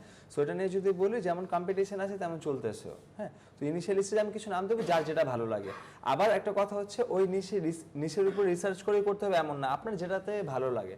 এখন যেখানে আমার প্যাশন কাজ না করে, ভালো লাগার কাজ না করে, আমি কিন্তু এটা নিয়ে কাজ করতে পারবো না, ঠিক না, এরকম। সো যেটা আপনার ভালো লাগে কাজ করে ওই প্রোডাক্ট নিয়ে লেখেন, কারণ এখানে প্রচুর রিসার্চ করতে হবে, প্রোডাক্টে রিসার্চ করতে হবে, কন্টেন্টে রিসার্চ করতে হবে, কন্টেন্ট লিখবো, এরকম। সো এতটুকু পর্যন্ত বুঝতে পেরেছি। এখন আসি যে আমাদের কাজ কি কি। আমরা কিন্তু আমাদের ডোমেন, যখন আমাদের নিজ সিলেক্ট হবে, ডোমেনের নাম সিলেক্ট করব, তারপর আমরা সাইট পারচেস করব, ডোমেন পারচেস করব, করার পর একটা অন সাইট ডিজাইন করব, নিজেদের সাইট ডিজাইন করব যদি অ্যাফিলিয়েশন করেন। তারপর আমাদের কন্টেন্টের কাজ আছে, কন্টেন্টের আগে কম্পিটিটর অ্যানালাইসিস করতে হবে, যে এই প্রোডাক্ট নিয়ে কারা কারা কাজ করতেছে, তাদের স্ট্রেংথ কোথায়, তাদের উইকনেস কোথায়, সব কিছু অ্যানালাইসিস করে যে আলটিমেটলি পরবর্তীতে আমরা গুগলে ইন্ডেক্স করব। তো প্রত্যেকটা কিছুর আপনাদের ক্লাসেস আছে, কন্টেন্ট আছে, অন সাইটের আছে, কম্পিটিটর অ্যানালাইসিস আছে, ওভারঅল সব কিছু ক্লাসেসই আমরা পাবো, বাট স্টেপ বাই স্টেপ করতে হবে। অ্যান্ড অ্যামাজনের কথা যদি বলি, অ্যান্ড এসিওর কথা, কোনো ধরনের ডিফারেন্সেস নাই। অ্যামাজনে আপনার এসিওই করতে হচ্ছে, এটাই কি যে আপনি আপনার মালিক, এই হচ্ছে কথা, হ্যাঁ। বিকজ আলটিমেটলি পুরো মডিউলের মধ্যে সব সেম, জাস্ট দুইটা ক্লাস, আজকে আর কালকের ক্লাসটা, এই দুইটা ক্লাস হচ্ছে একটু ডিফারেন্স। সো এতটুকু হচ্ছে কনসেপ্টটা, হ্যাঁ। সো আমরা যখন ফার্স্টে নিজ সিলেক্ট করব, প্রোডাক্ট সিলেক্ট করব, তারপর আমাদের আলটিমেটলি দেখতে হবে যে আচ্ছা আমরা প্রফিটেবল হব কি হব না, এই বিষয়টাকে নিয়ে, হ্যাঁ। সো এটা দেখার জন্য আপনাদের একটা আমি টেমপ্লেট দিয়ে দিব, এই টেমপ্লেটটা আপনাদের সাথে শেয়ার করব, আপনারা এই টেমপ্লেটেই কাজটা করবেন, হ্যাঁ। এটা হোমওয়ার্ক থাকবে, হ্যাঁ। সো এখানে আপনারা কাজটা করবেন, অ্যান্ড কি কি বিষয় মাথায় রাখবেন সেটা যদি একটু বলার চেষ্টা করি।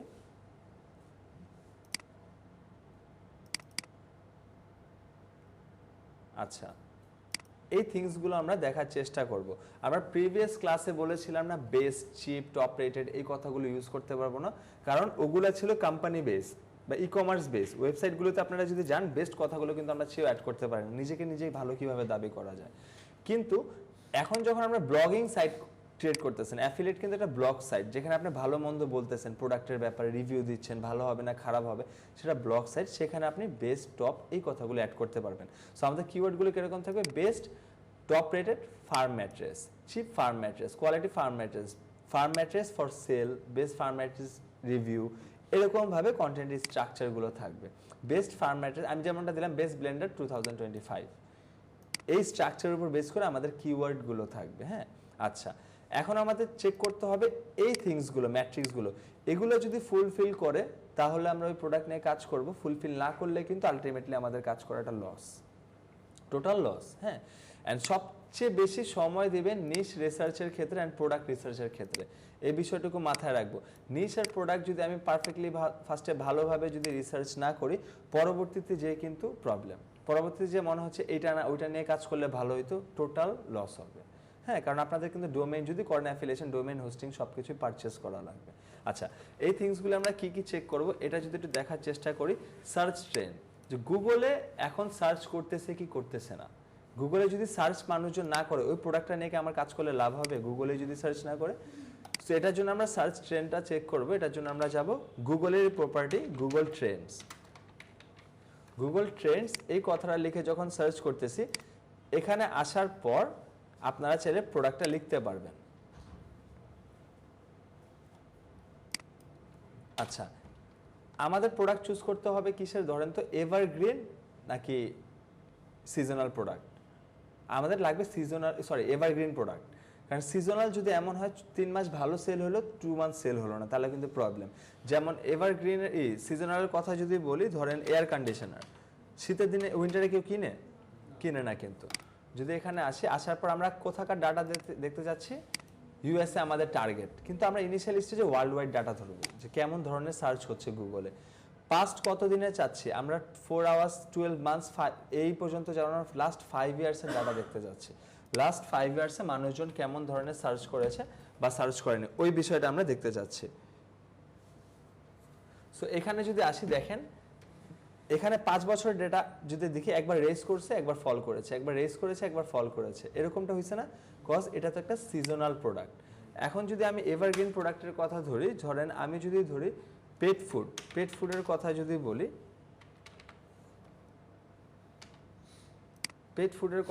লাস্ট 5 ইয়ার্সে দেখেন মোটামুটি কিন্তু আছে। আমাদের ধরতে হবে 50 নিচে, 50 রেশিওর নিচে যদি কোনো মতো একটুখানিও আসে, আমরা এটা নিয়ে কাজ করবো না। আমার লাগবে গত 5 বছর ধরে মানুষ কেমন সার্চ করতেছে। গত 5 বছরে যদি এটা 50 আপ থাকে, আমরা আশা করতে পারি আগামী 5 বছরে এটা সেম থাকবে। বাট যদি একবার ফল করছে, একবার র্যাঙ্ক করছে অ্যাজ লাইক এ ট্রেডিং এর মতো, তাহলে কিন্তু আমার প্রবলেম, রিস্কি অপশন এরকম। তারপর যদি আমি আসি এখান থেকে, ধরেন চলেন অ্যামাজন থেকে প্রোডাক্ট চুজ করি। এমন কি হবে, যেমন ধরেন এটা যেহেতু এভারগ্রিন, মানে সবাই হলো যে এটা নিয়ে কাজ করবে, কম্পিটিশন বেশি হবে।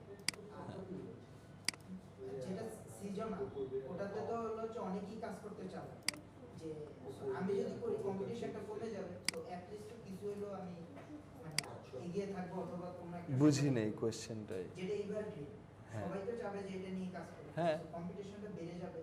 কিন্তু যেটা হলো সিজনাল, ওটাতে হলো হচ্ছে মানে অনেকেই চিন্তা করবে যে আমি শুধু 3 মাস লাভ করব, বাকি 9 মাস করব না। বা সো আমি যদি ওখানে যাই, তাহলে তো আমার জন্য কম্পিটিশনটা একটু কমে যাবে না? কম, কিন্তু আপনি 3 মাস কাজ করলেন, 9 মাস কাজ করলেন না, গুগল র্যাঙ্ক দিবে না। কিন্তু গুগলে আমাদের ধরে রাখতে হলে কি আমরা জানি, এসে হচ্ছে অনগোয়িং প্রসেস। এখন 9 মাস সেল না হলে 9 মাস কি খামাখা কাজ করবেন? কাজ করবেন না। সিজন আপনি দুইটা কেমনে ঢুকাবেন? আপনার কফি এফেকশনের ভিতরে, কফি মেকারের মধ্যে কি এয়ার কন্ডিশনার ব্লেন্ডার একসাথে সেল করবেন? কোনটা সেল করবেন? হ্যাঁ না, আপনার টার্গেট কেন সিজনালে যাবে? আপনার টার্গেট থাকবে ভাই আমার প্রত্যেক মাসে সেল হোক, একটা করে হোক, বছরে 10টা সেল হওয়ার থেকে প্রতি মান্থে একটা করে সেল হওয়া ভালো, এরকম। হ্যাঁ, আচ্ছা, যেমন ধরেন এখান থেকে যদি আমি বলি স্ট্রলার, বেবি স্ট্রলারের কথা যদি বলি, স্ট্রলারও কিন্তু 50 আপ মোটামুটি কিন্তু সেল হয়। সো আমাদের দেখতেই হবে, কফি মেশিন আছে, ব্লেন্ডার আছে, ঠিক আছে। এখান থেকে আমার দেখতে হবে প্রথম হচ্ছে 50 আপ থাকতে হবে ট্রেন্ড। তারপর এখানে ওয়ার্ল্ড ওয়াইড দিয়েছি, দেখেন নিচে যদি আসে এই দেখেন 4টা কান্ট্রি আমাদের target, UK, USA, Australia, Canada, এই 4টা করে, এর মধ্যে কিন্তু এইগুলাই 3টা কিন্তু অলরেডি আছে। কত পার্সেন্ট সার্চ হচ্ছে যদি দেখি ইউনাইটেড স্টেটসে 100 পর্যন্ত, মানে 100% সার্চ হচ্ছে সবচেয়ে বেশি। এরকম করে করে আমরা দেখব, দেখে ফার্স্ট এটা দেখলাম, তারপর আমার চেক করতে হবে আচ্ছা আমি সার্চ পেলাম ভালো, সব কিছু ঠিক আছে, এখন আমার দেখতে হবে কমিশন কেমন দিচ্ছে।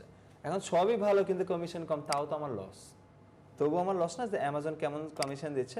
সো এটা দেখার জন্য আমরা যাব অ্যামাজন কমিশন চার্ট, এটাতে যাব, অ্যামাজন কমিশন চার্টে যাব। অ্যামাজন কমিশন চার্টে আসার পর এই দেখেন অ্যামাজন নিজেই বলে দিচ্ছে অ্যামাজন গেমসে আছে 20%, হ্যাঁ, তারপর আছে luxury beauty and luxury stores beauty, ধরেন প্রত্যেকটা থিংসে আছে। হ্যাঁ, এখন কথা হইতে পারে স্যার সবার আগে টার্গেট করতে পারে যেটাতে কমিশন বেশি দিচ্ছে ওটা কিনবো। অ্যামাজন গেমসে আপনি যদি কিনেন, অ্যামাজন গেমস কতটা মানুষ কিনে এটা বুঝতে হবে, সবাই কিন্তু কিনে না। এটার জন্য এটাও বুঝতে হবে অ্যামাজন কেন সেটাতে কমিশন দিয়েছে বেশি, অত সেল হয় না বিধায়। হ্যাঁ, ট্রেন্ডে চেক করলে যদি চলেন যদি দেখি, কারণ অ্যামাজনে তো কম মার্কেটিং জানে না, সেও তো আজকে এই জায়গায় কেন দিচ্ছে যে ভাই তুমি এটা নিয়ে কাজ করো, কারণ এটা চলতেছে না তার, এটার জন্যই সে সেটাতে কমিশন বেশি দিচ্ছে। চললে তো সে দিত না কমিশন, আমি কম দিব, আমার প্রোডাক্ট তো সেল হচ্ছে। হ্যাঁ, এই দেখেন পুরো অবস্থা খারাপ, এই জন্যই দিছে। কেন যদি আমি বলি টিনেজার্স যারা, ওরাই হয়তো বা কিনবে 5 to 15 ইয়ার্সের মধ্যে, সবাই কিন্তু কিনবে না। আর 5 to 15 এজের যারা যদি বলি, তখন হয়তো সবাই পারমিশনও পায় না পাপা আমাদের কাছ থেকে যে গেম খেলবো। হ্যাঁ, এই যে 5 ইয়ার্সের, হ্যাঁ হ্যাঁ, এক্স্যাক্টলি এটা হইতে পারে। লাস্ট 12 মান্থসে যদি আসে একটু বাড়ছে আবার কমছে, কিন্তু আমরা 5 বছরের ডেটা দেখবো। হ্যাঁ, 5 বছরের ডেটা দেখবো। 5 বছরের ডেটা দেখবো কেন, এই যে যেমন ধরেন করোনা আসছে, স্যার যেমনটা বললো বিভিন্ন ফ্লাড আসতে পারে, আমরা দেখতে পাই 5 বছরে যেটা সবকিছু আসার পরও টিকে আছে, ভাই আমি ওটা নিয়ে কাজ করবো, তাহলে আমিও টিকে থাকতে পারবো, থার্ড ওয়ার্ল্ড ওয়ার আসলেও। হ্যাঁ, এরকম। সো এই জিনিসটা দেখবো। সো এটা আমাদের মিনিমাম রিকোয়ারমেন্ট হচ্ছে 4%-এর উপরে আমাদের না যাওয়াটাই বেটার। তাহলে আমার বুঝতে হবে 4% পর্যন্ত যেগুলো দিচ্ছেন বেস্ট প্রোডাক্টগুলি 4%-এ, টয়স, ফার্নিচার, হোম ইমপ্রুভমেন্ট, এগুলি তো বেশি সেল হয়, বেবি প্রোডাক্টস এগুলোতে 3%। তো আমরা অ্যাটলিস্ট 3% আমার কমিশন লাগবে, আবার কমেও চলে যাব না যে 2%, 1%। হ্যাঁ হ্যাঁ, এগুলোতে মনে করেন কমিশন দিচ্ছে না, গিফট থাকে না, গিফট কার্ডস থাকে না বিভিন্ন জায়গায়, ওগুলো। হ্যাঁ, সো আমাদের টার্গেট থাকবে অ্যাটলিস্ট যেন 3% থাকে, অ্যাট মোস্ট যাতে 4.50, 4.5, 3-এর নিচে না, 3-এর নিচে না, 4.5-এর উপরে না, এর মধ্যে আমরা রেশিও রাখবো। হ্যাঁ, আচ্ছা, তারপরে থিংসটাই যদি আসে, প্রফিটেবল কি প্রফিটেবল না, ডিফিকাল্ট না, সার্চ ভলিউমে আছে কি না। হ্যাঁ, এই 3টা থিংস আমরা দেখব। সো চলেন যদি যাই, এই 3টা থিংস দেখার জন্য একটা ম্যাট্রিক্স আমরা ইউজ করবো, একটা এক্সেল ফাইল, এই ফাইলটা আমরা ইউজ করব। হ্যাঁ,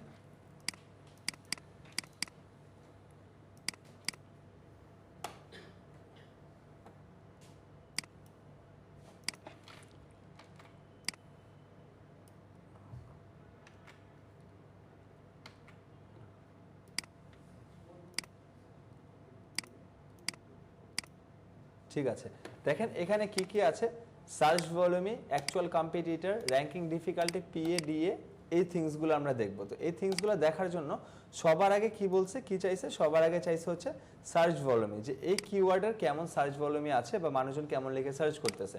সো এটা দেখার জন্য খেয়াল আছে আমরা একটা এক্সটেনশন ইউজ করেছিলাম। কেন বলেন তো, আমাকে সার্চ ভলিউমি কে দেয়, একটা এক্সটেনশন, এসি র্যাঙ্কিং তো টুলস না, কি SE rank, sorry keyword surfer extension add করেছিলাম না ওইটা। সো এখান থেকে ফার্স্টে আমরা লোকেশনটা যদি চেঞ্জ করে নেই, আমি চাচ্ছি ইউএসএ। হ্যাঁ,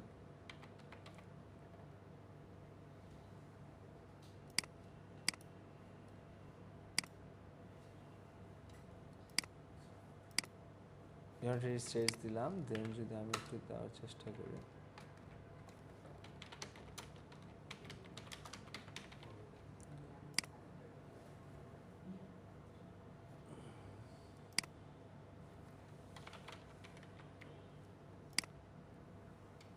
আচ্ছা দেখেন আমি যখন দিলাম তখন কতজন মানুষ সার্চ করতেছে 3600, হ্যাঁ, তো আমি ধরে নিলাম 3500, হ্যাঁ। এখন তো যেহেতু সময় একটা ব্যারিয়ার, আমি ওরকম করে আপনাদের ওয়েটা দেখায় দিচ্ছি। এখানে আমাকে বলেই দিছে 100 থেকে 3500, হ্যাঁ, এর মধ্যে থাকলে ভালো।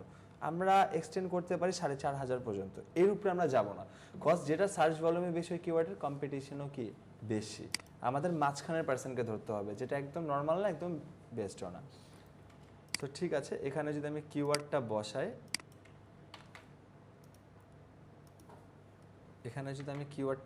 সার্চ ভলিউমে 3600 যদি আমি দেই, তারপর বলছে অ্যাকচুয়াল কম্পিটিটর।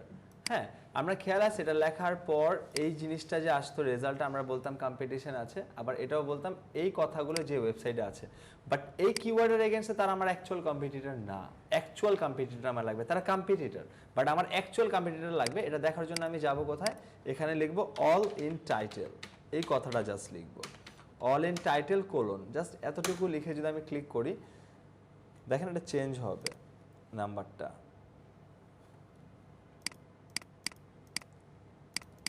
আচ্ছা এই দেখেন চেঞ্জ হয়েছে না, মাত্র 148 জন বা 148 ওয়েবসাইটস, হ্যাঁ, এরা হচ্ছে আমার অ্যাকচুয়াল কম্পিটিটর। আমার অ্যাকচুয়াল কম্পিটিটর তাহলে কয়জন হইলো, মানে অ্যাকচুয়ালি এই কিওয়ার্ডটা নিয়ে কতজন কাজ করতেছে। হ্যাঁ, ধরেন ওখানে যে ফার্স্টে 1,17,00,000 আসছে, কোথাও বেস্ট ফার্ম এই কথাটা আছে, ওই ওয়েবসাইট দিয়ে দিছে গুগল এই কথাটা। কেউ ফার্ম ম্যাট্রেস আছে, এটাও দিয়ে দিছে। ফার্ম ম্যাট্রেস ফর ব্যাক এটাও দিছে, ম্যাট্রেস ফর ব্যাক পেন ওনাকেও দিছে। কিন্তু আমি চাচ্ছি এক্স্যাক্টলি এই কিওয়ার্ডটা নিয়ে কতজন, এক্স্যাক্টলি হ্যাঁ স্পেসিফিক করার জন্য, যে এই টোটাল কিওয়ার্ডটা নিয়ে এক্স্যাক্টলি কতজন কাজ করতেছে, এরকম এক্স্যাক্টলি কর। তো আমি কতজন পেলাম, 148 জন, মোটামুটি আমার কম্পিটিশন কম। এখন আরেকটা কথা সত্যি যে 148 জনকেও কি আমরা এমন হবে যে আমরা 149-এ আছি, দেন 149 থেকে 48, 47, 46 এভাবেও আমরা যাবো না।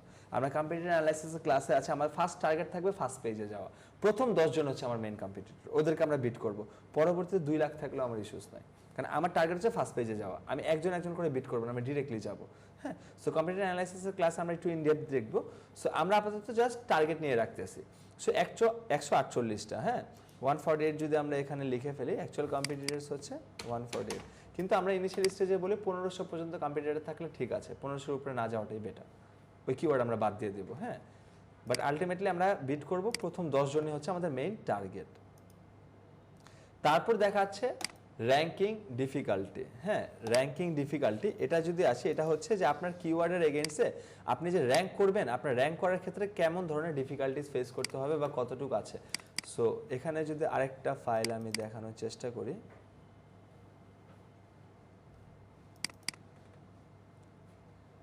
এই দেখেন এখানে বলেই দিয়েছি 100 থেকে 4500 পর্যন্ত। তারপর যদি আমি দেখি, দেখেন এখানে বলা হচ্ছে কেডি মানে কিওয়ার্ডের ডিফিকাল্টি, ওই কিওয়ার্ডটা র্যাঙ্ক করতে কেমন ধরনের টাফনেস আপনার ফেস করতে হবে। কেউ বলে আরডি মানে র্যাঙ্কিং ডিফিকাল্টি, সেম।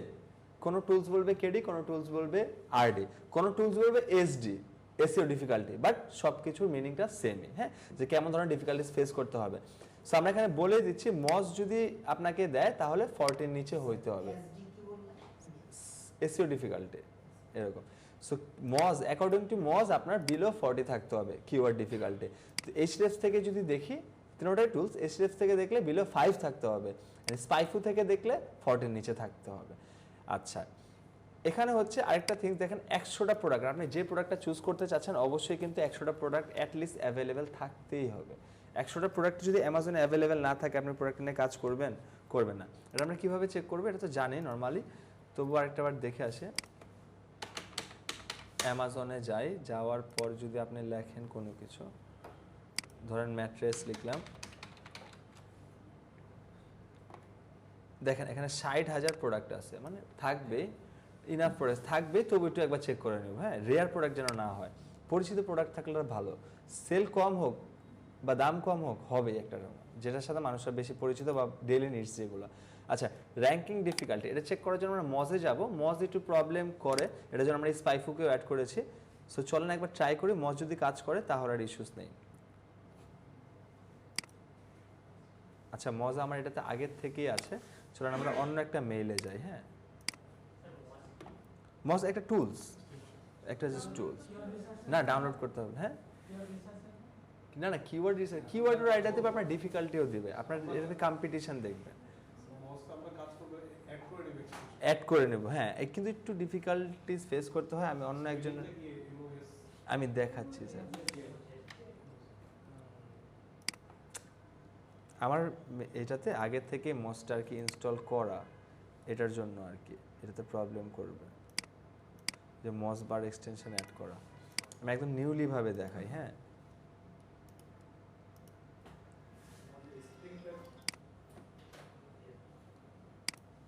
আচ্ছা চলেন এটা থেকে যাই। সো মজ যখন আমরা অ্যাকাউন্ট ক্রিয়েট করব, বাংলাদেশ থেকে রেস্ট্রিক্টেড করে দিয়েছে। হ্যাঁ এটার জন্য তখন আমরা কি করব, একটা ভিপিএন ইউজ করতে হবে। হ্যাঁ ওই ভিপিএনটা হচ্ছে আরবান ভিপিএন। এটা সবাই আগে আমরা অ্যাড করব, urban VPN proxy. Urban VPN Chrome extension যেটা আসছে, এই দেখেন urban VPN proxy Chrome web store. এখান থেকে আমরা সর্বপ্রথম আমাদের ভিপিএনটাকে অ্যাড করব। ভিপিএন অ্যাড না করলে মজা আমাদের করতে দেবে না, অ্যাকাউন্ট ক্রিয়েট করতে দেবে না। না না না ইস্যুস নেই। স্যার আরবান ছাড়া মানে অন্য কোনো ভিপিএন যেটা ধরেন আমরা যেটা এটাই করতে হবে। তো এখান থেকে যদি আমরা আসি, আসার পর আমার ভিপিএনটা যদি দেখি অ্যাড হয়েছে কিনা, হ্যাঁ অ্যাড হয়ে গেছে। আমি যদি একটু পিন করে দিই, পিন করার পর তারপর যদি একটু এটা ওপেন হতে থাকুক, চলুন আমরা মজে যাই। MOZ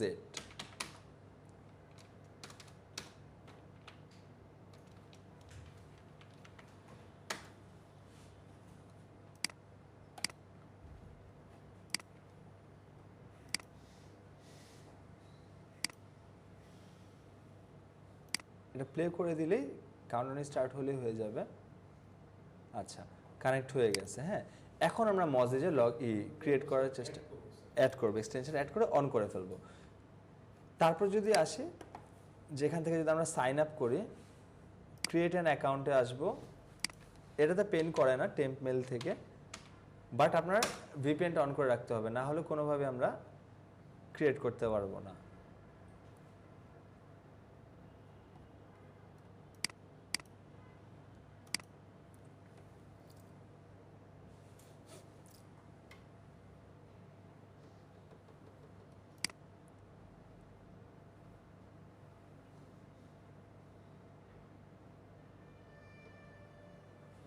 আপনি যেভাবে করবেন আমি এভাবেই করবো।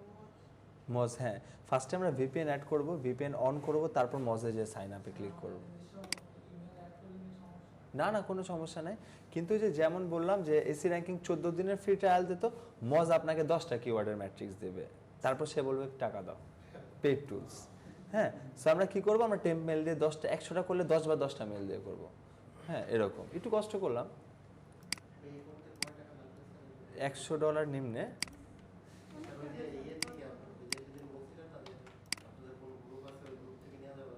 নিতে পারেন, কিন্তু যদি আপনি ফ্রিলি ভাবে চান তাহলে টাকা দিয়েও কি ওটা নেবেন? আপনার ফার্স্ট টার্গেট থাকবে যে আমি অন্য একটা নেই, টাকা যেরকম সুবিধা, টাকা ইনভেস্ট করলে আরো ভালো।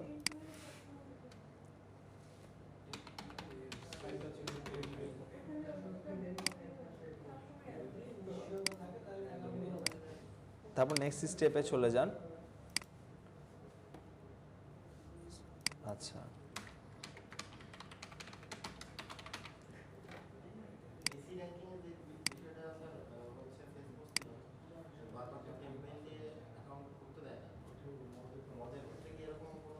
আমি তো ফার্স্টেই বললাম যে টেম্পেলে কোনো ইস্যুস করবে না। হ্যাঁ তারপর দেখেন এখানে আসার পর সে বিলিং ইনফরমেশন চাচ্ছে। হ্যাঁ আমরা একবার ক্লিক করব, আরেকবার ক্লিক করব, আরেকবার ক্লিক করব, করার পর এখান থেকে বের হয়ে যাব। তিনবার ক্লিক করব স্যার। হ্যাঁ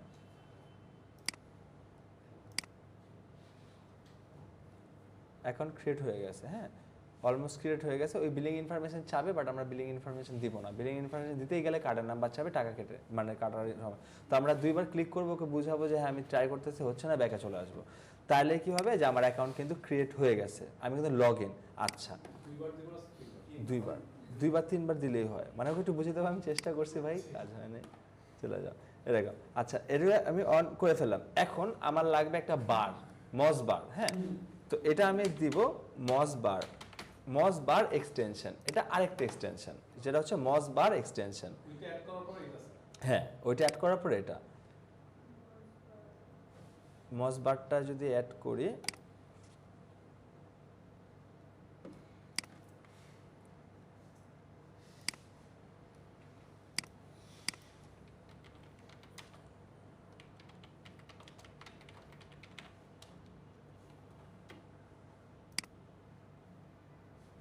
দেখেন এখানে কি ওরকম কিছু শো করছে? আমার কিছু শো করে না, আলাদা ম্যাট্রিক্স। বাট এখানে আসার পর ধরেন আমি এখান থেকে পিন করে মজ বারটাকে, সরি হ্যাঁ, মজ বারটাকে আমি যখন পিন করে দিলাম, পিন করার পর যদি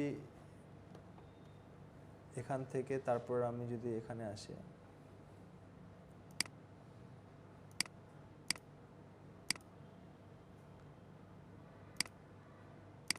এনেবল করে দেন, তারপর যদি একটা রিলোড দিই, দেখেন একটা আলাদাভাবে একটা থিংস অ্যাড হয়েছে না, একটা বার অ্যাড হয়েছে না?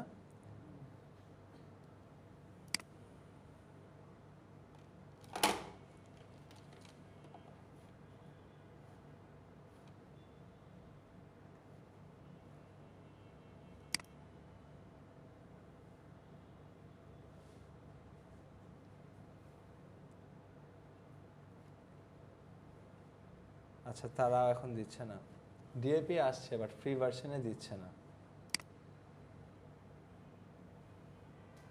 থাক, এটা আপডেট করে ফেলছে, ইস্যুস নেই। চলুন আমরা যাই স্পাইফুতে।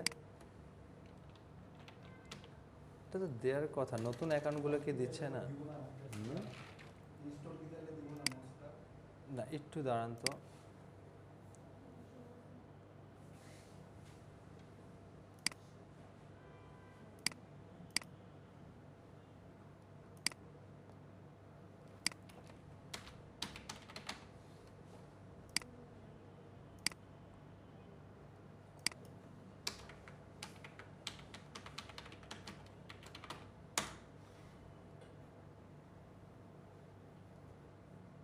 না, মজ এখন কোনোভাবেই দিচ্ছে না, মজ বাদ, এক্স্যাক্টলি। স্যার বিকল্প আছে, ইস্যুস নেই।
দিচ্ছে, হ্যাঁ, ওইটাতে একটু প্রবলেম হয়েছিল মনে হয়।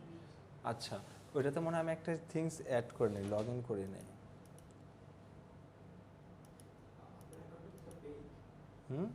না না, এটা তো আমার আলাদা অ্যাকাউন্ট, ওটা পেইড, কিন্তু এটা তো পেইড ছিল না, এটা আগের ছিল। হ্যাঁ, না না না, পেইড না, আনপেইড, কিন্তু এই অ্যাকাউন্টটা এটা আপনার মানে ক্লাসে দেখানোর জন্য আর কি খোলা। হ্যাঁ, তো ঘটনা হচ্ছে কেন এটাতে, আচ্ছা চলেন দেখি।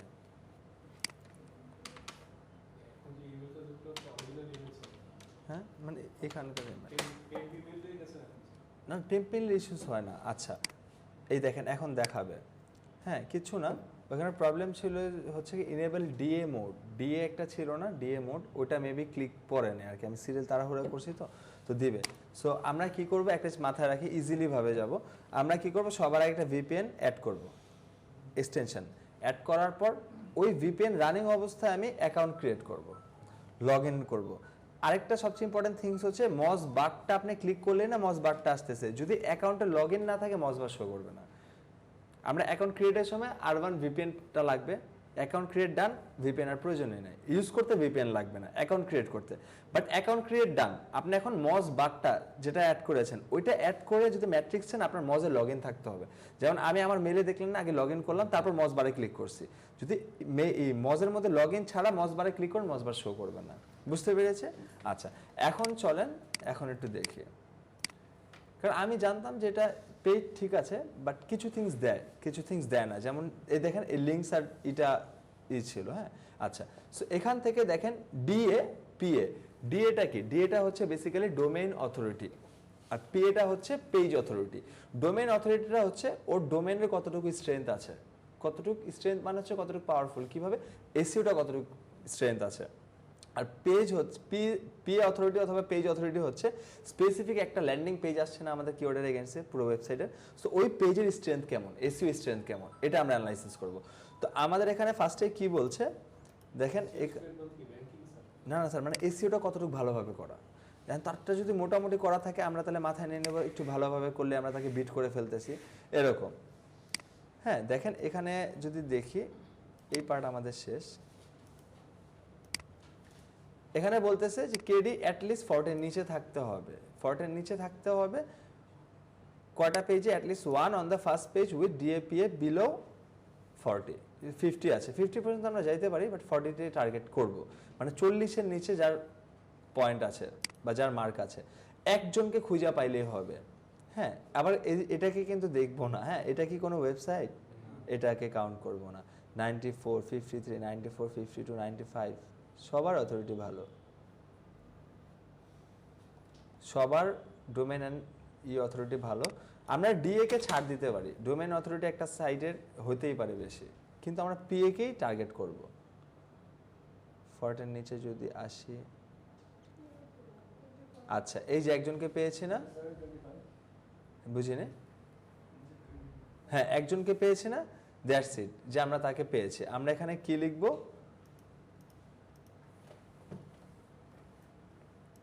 আচ্ছা পিএতে এসে পড়েছে, আচ্ছা পিএটাই দেখি, পিএডিএটা বুঝতে পেরেছে, বুঝিনি এখনো, আরেকবার বলি, হ্যাঁ বুঝতে পেরেছি। র্যাঙ্কিং ডিফিকাল্টির পরেই দেখি, পিএডিএটা হচ্ছে আপনার এই কিওয়ার্ডের এগেইনস্টে যারা রেজাল্টে আসতেছে তাদের পিএ অর্থাৎ পেজ অথরিটিটা কেমন। পেজ অথরিটি বলছে স্পেসিফিক একটা পেজ র্যাঙ্ক করছে, ওই পেজের স্ট্রেংথটা কেমন, স্ট্রেংথ কিসের, এসইওর স্ট্রেংথ কেমন। এখন এসইও কোর্সে বিধায়িত কিন্তু তিনি র্যাঙ্কে আসছে, তার কতটুকু ভালো করছে এরকমটা দেখবে। হ্যাঁ হ্যাঁ, মানে যেখানে যে 40 দেখাচ্ছে বা 50 দেখাচ্ছে আউট অফ 100, 100তে কত নাম্বার পেলো এসইওর মধ্যে। এখন এমন না যে সে সবসময় ভালো দেখে আসছে, এমন হতে পারে মিডিয়াম এসইও করছে, বাট গুগল একটা সিনাফ ওয়েবসাইট নাই দিয়ে দিছে, আমরা টার্গেট করবো তাদেরকে যে কারা 50 বা 40 নিচে আছে। হ্যাঁ, সো পিএডি একটা ওয়েবসাইটের পেয়েছি, এটা দেখতে পারবো না, পিএডি মস্টে লগ ইন করে, সো আচ্ছা পেলাম, তো এখানে লিখবো আমি ওয়ান ওয়েবসাইট। আমি আবারও বলছি, যদি এমন হয় যে পাচ্ছি না একটা কিওয়ার্ডেও, ডিএ কে আমি ছাড় দিতে পারি, 50-এর উপরে আছে, হতেই পারে সে নেমচিট থেকে ভালো একটা হোস্টিং প্রোভাইডার থেকে কিনছে, ডিএ আছে, পিএ আমার টার্গেট, পিএ যেভাবেই হোক আমার লাগবে বিলো 40 বা অ্যাটমোস্ট 50। হ্যাঁ আচ্ছা,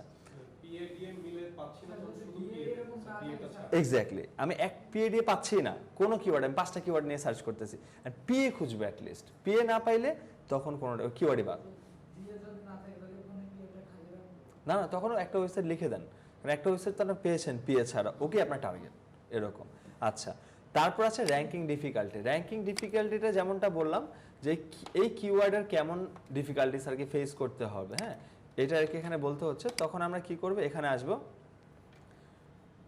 লগ ইন করা আছে, লগ ইন আর থাকার পর নিচে একটু যদি আসে, এই দেখেন এখানে কিওয়ার্ড রিসার্চ দেখতে পাচ্ছি না, এখানে ক্লিক করব।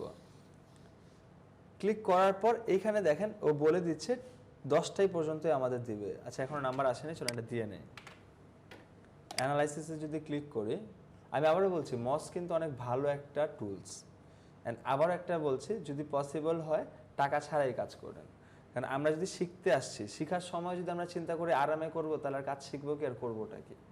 এটা হচ্ছে আমার কনসেপ্ট। ফার্স্টে যদি চিন্তা করি টাকা সবার কাছে আছে, আমি $500 500 টাকা 1000 টাকাতে টুলস চাইলেই কিনতে পারি। তো এতটুকু যদি আমাদের মধ্যে পেশেন্স না থাকে যে আমরা ঢুকে প্রবলেম ফাইন্ড আউট করবো, যেভাবেই হোক আমরা কাজটা করবো, ওই অল্টারনেটিভ ওয়ে যদি বের না করতে পারি, আমরা কেউ মার্কেটে হতে পারবো না। কারণ যখন কাজ করতে যাবেন দেখবেন হঠাৎ করে যে, যেমনটা আমি একটু নার্ভাস হয়ে গেছিলাম, কেন যে আমি গত পরশু দিনের আগের দিন একটা ক্লাসে দেখাইছি, কিন্তু আমি থিঙ্ক করে ফেলছি হয়তো বা এখন দিচ্ছে না, কিন্তু যখন আরেকবার গেলাম ওয়ে কিন্তু বের হয়েছে।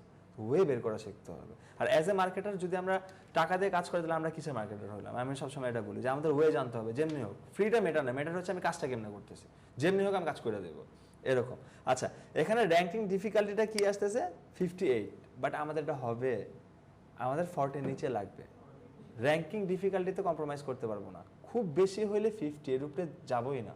কারণ আমার ডিফিকাল্টি যদি বেশি থাকে, ওই কিওয়ার্ড নিয়ে আমি যতই ভালো কাজ করি যাইতে পারবো না। দেখেন এখানে কি বলতেছে, 10 out of 9 শেষ, 9টা আছে আমার কাছে, আর 10টার মধ্যে 9বার কিওয়ার্ড দিতে পারবো। সো আপনারা যখন রিসার্চ করবেন, আমি তো এখন 58 দেখেও নিয়ে নিচ্ছি, বাট আপনারা কি নেবেন? সব তখন দেখা যাচ্ছে কি 150 কিওয়ার্ড দিতে হচ্ছে, ইস্যুস নেই, একটু করেন, ঠিক আছে। 50 যে একদমই পাচ্ছে না, তখন 50, বাট আমার টার্গেটটাই 40, পিএডি এর ক্ষেত্রেও র্যাঙ্কিং ডিফিকাল্টির ক্ষেত্রে। সো আমি এখানে 50, না জিমেইল কেন, আপনি টেম্পেল তো পাচ্ছেন, এটা তো এসি র্যাঙ্কিং এর মতন পেইনফুল না। এখানে আপনি টেম্পেল দিলেই নিয়ে নিচ্ছে, আর এখানে এমনটা না যে বারবার আপনাকে ভেরিফাইও করতে হবে, এমন ইস্যুস নেই। তাহলে আমি দিলাম টেম্পেলে 3 সেকেন্ডের একটা কাজ, হ্যাঁ এরকম। আর টেম্পেল কাজ না করলে আরেকটা টেম্পেল দেখায় দেয়, এটা মোটামুটি ভালো, এটা হচ্ছে অ্যাডগার্ড টেম্পেল। এই যে অ্যাডগার্ডে যে টেম্পেল আছে, এটা থেকেও মোটামুটি আমরা নিতে পারবো, হ্যাঁ এরকম। সো এই ম্যাট্রিক্সগুলো কি ডান, বুঝতে পেরেছি। সো র্যাঙ্কিং ডিফিকাল্টি আমি অ্যাজুম করে নিয়ে 50 দিয়ে দিলাম। সো এতটুকু পর্যন্ত কি বুঝতে পেরেছে? আচ্ছা, এখন আসি টাকা পয়সার দিকে, মানে আমরা কতটুকু প্রফিটেবল হব। সো দেখেন, আপনার সার্চ ভলিউমে যদি 3600 হয়, অর্থাৎ 3600% এই কিওয়ার্ড লিখতেছে। এখন এই কিওয়ার্ড লিখে যদি আসে, যদি আমরা ফার্স্ট পেজে র্যাঙ্ক করতে পারি, তাহলে আমরা একটা এক্সপেকটেশন রাখতে পারি না যতজন মানুষ সার্চ করতেছে তার থেকে 20% হলে আমার ওয়েবসাইটে আসবে, এর থেকে বেশি আসবে, কিন্তু অ্যাটলিস্ট 20% আমি কি আশা করতে পারি না আমার ওয়েবসাইটে আসবে? 100% যদি আমি, হ্যাঁ এরকম। সো সার্চ ভলিউমে যদি 36 হয়, মানে 3600 ইউজার ভিজিটর এই কিওয়ার্ড লিখে আসতেছে, অ্যান্ড এই কিওয়ার্ডের এগেন্সে যদি আমি ফার্স্ট পেজে র্যাঙ্ক করি, আমার এক্সপেকটেশন থাকতেই পারে যে 20% তো আমার ওয়েবসাইটে আসবে ভিজিটে। আচ্ছা, 20% 36 এর মনে হয় 720, আই হোপ 720 না, ওইটাই, হ্যাঁ।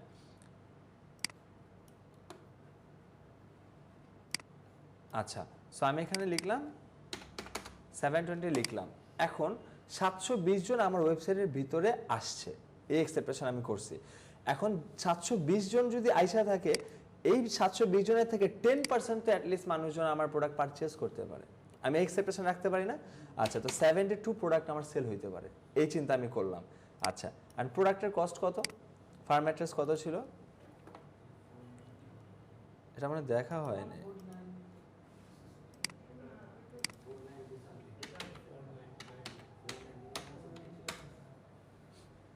ধরেন আমি ফার্ম ম্যাট্রেস লিখে সার্চ করলাম।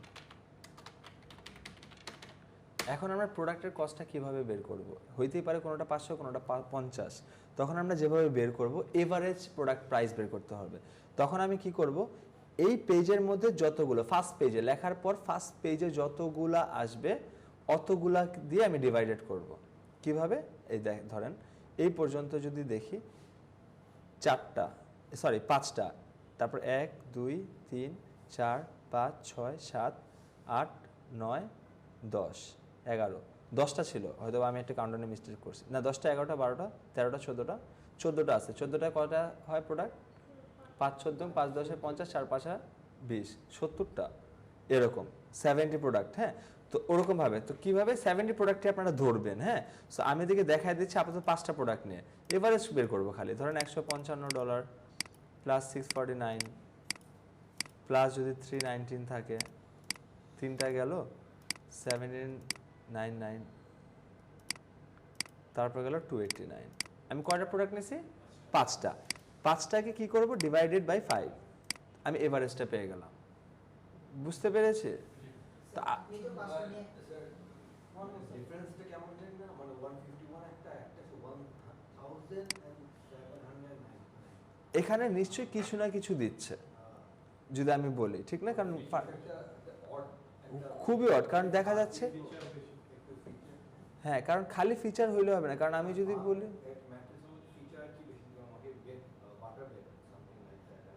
এমন কিছু হইতে পারে, হাইব্রিড কিছু একটা তো লেখা আছে এখানে। হ্যাঁ, না না 100% স্যার, কজ যদি আমি সবগুলোর এভারেজ চিন্তা করি $500 মধ্যেই, ঠিক না? আর এটা তো একবারে $1700। চলেন তো দেখি কি এমন প্রিমিয়াম আছে। আমার তো কিউরিওসিটি, 1.5 লাখ টাকা দিয়ে একটা ম্যাট্রেস কিনবে। Nectar premium Cooper hybrid king mattress 14 inch medium firm memory foam steel spring. আচ্ছা, এর সব কিছু হইতে পারে যে স্টিল স্প্রিং আছে, ডুয়েল অ্যাকশন কুলিং টেকনোলজি। হ্যাঁ, কুলিং টেকনোলজি আছে। কোনটা?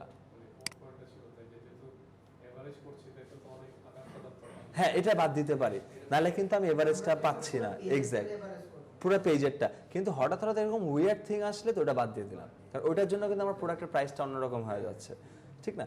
কিন্তু আমাদের পুরো পেজে যতগুলো প্রোডাক্ট আসছে, প্রত্যেকটা প্রোডাক্ট ধরেন 20টা হলে 20 দিয়ে ভাগ করবো, যোগ করাবো, 10টা হলে 10টা, 70টা হলে 70 দিয়ে ভাগ করবো, তখন আমরা একটা এভারেজ পেলাম। হ্যাঁ, সো এভারেজ এখানে কত পেলাম?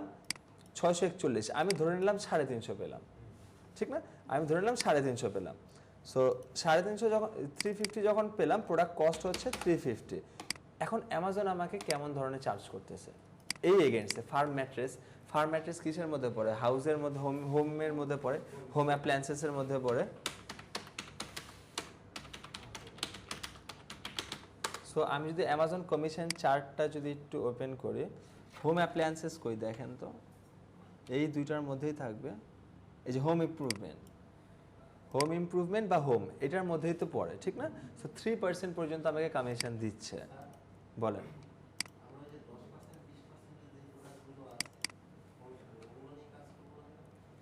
বললাম না ক্লাসে। আচ্ছা, ভিডিওর মধ্যে আছে, একটু দেখে নেন। ধরেন 3% যদি ধরি, হ্যাঁ, 3% পর্যন্ত কি আমাকে কমিশন দিচ্ছে, ঠিক না? 3% কমিশন দিচ্ছে। এখন আমার সেল কেমন হবে এটা একটু চিন্তা করি।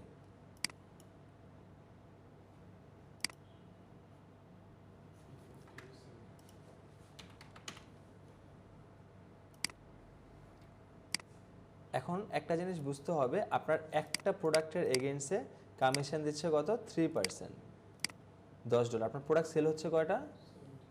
72।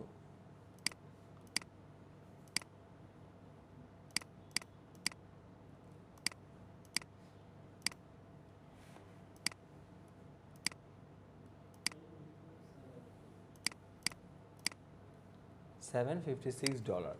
এটা আপনার একটা কিওয়ার্ড যদি র্যাঙ্ক করে এই কমিশনটা পাবো। তো এরকম হ্যাঁ, এরকম যদি আমার 10টা কিওয়ার্ড র্যাঙ্ক করে, হিউজ। হ্যাঁ, এরকম। এই যে ফলাফলটা রেজাল্ট, এটা তো আমি অনুমান করছি বেশি হইতে পারে, কম হইতে পারে আপনার প্রোডাক্ট সেলের উপরে। হইতে পারে।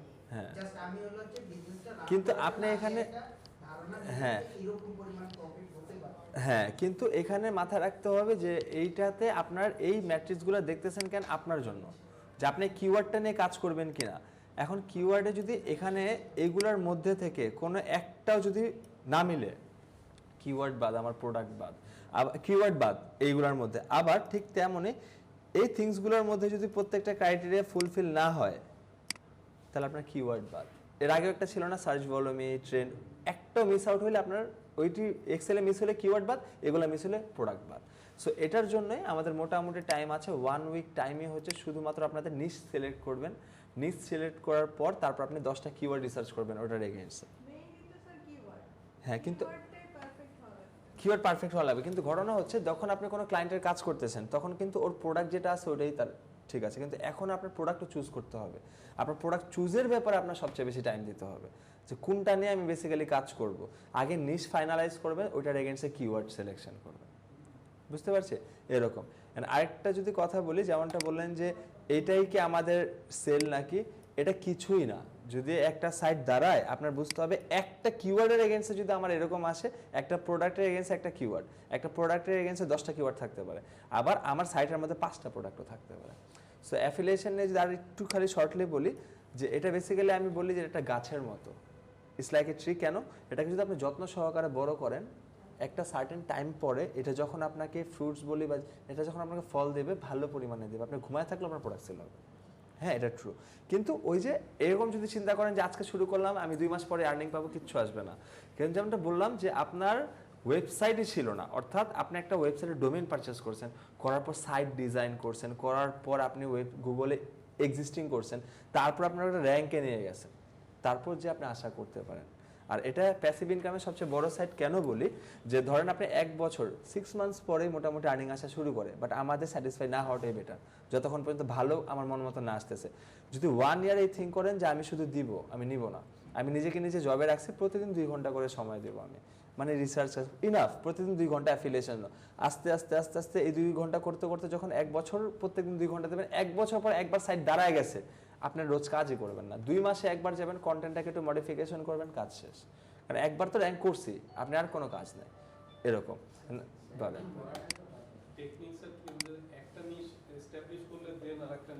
না, আপনার টার্গেট থাকবে কি মোটামুটি এমন একটা নিশ সিলেক্ট করা, একটা নিশ ফার্স্টে কাজ করলেন, ডোমেনটা সিলেক্ট করবেন এমন, এক্স্যাক্ট ম্যাচেও যাব না আমরা, ব্র্যান্ডেবলও যাব না, আবার বেশি সুপার ব্র্যান্ডেবলও যাব না, এমন একটা দেওয়ার চেষ্টা করবো যেমন kitchen-.com।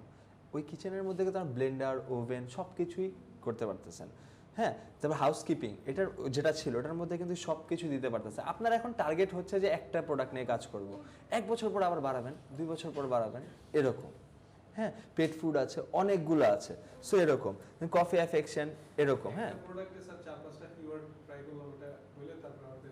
হ্যাঁ, এক্স্যাক্টলি, একটা প্রোডাক্ট, আপনি তো একটা প্রোডাক্ট চুজ করলেন, যেমন ব্লেন্ডার বা কফি মেশিন বা যে কোনো কিছু, কফি মেকার, দেওয়ার পর ওটা বিভিন্ন ধরনের ব্র্যান্ড আছে, বিভিন্ন ধরনের ফিচার্স আছে, সবগুলো অ্যাড করলেন। এখন ওইটার এগেইনস্টে আপনি 10টা কিওয়ার্ড চুজ করবেন, এরকম যে ভাই এই 10টা কিওয়ার্ড লিখে সার্চ করলে আমিই যাব, আর এই কিওয়ার্ড সিলেকশন করবো ওগুলো অনুযায়ী, ওগুলো ম্যাচ করে ফেললে আপনি র্যাঙ্কে যাবেন, আর কিওয়ার্ড লিখে সার্চ করলে আপনার কাছে আসবে, এরকম। হ্যাঁ হ্যাঁ, প্রোডাক্ট লিস্ট আমি দিয়ে দেবো নিশের। হ্যাঁ, জাস্ট আপাতত একটু রিসার্চ করে আমি আজকে রাতে বা কালকের মধ্যে নিশ সিলেকশনের জিনিস দিয়ে দেবো। কারণ ওই নিশটা হচ্ছে আমাদের কখন, যে যখন আমরা কাজ করার উদ্দেশ্যে, এখন ওটা নিয়ে কাজ করবো, ওটার এগেইনস্টে যেমন আমি ব্রড নিশ টাইপ দেবো, ওইটার মধ্যে থেকে আমাদের মাইক্রো নিশ খুঁজতে হবে। আমরা কিন্তু নিব মাইক্রো নিশই, এটা মাথায় রাখবো, ব্রড নিশ নিলে আমাদের প্রবলেম।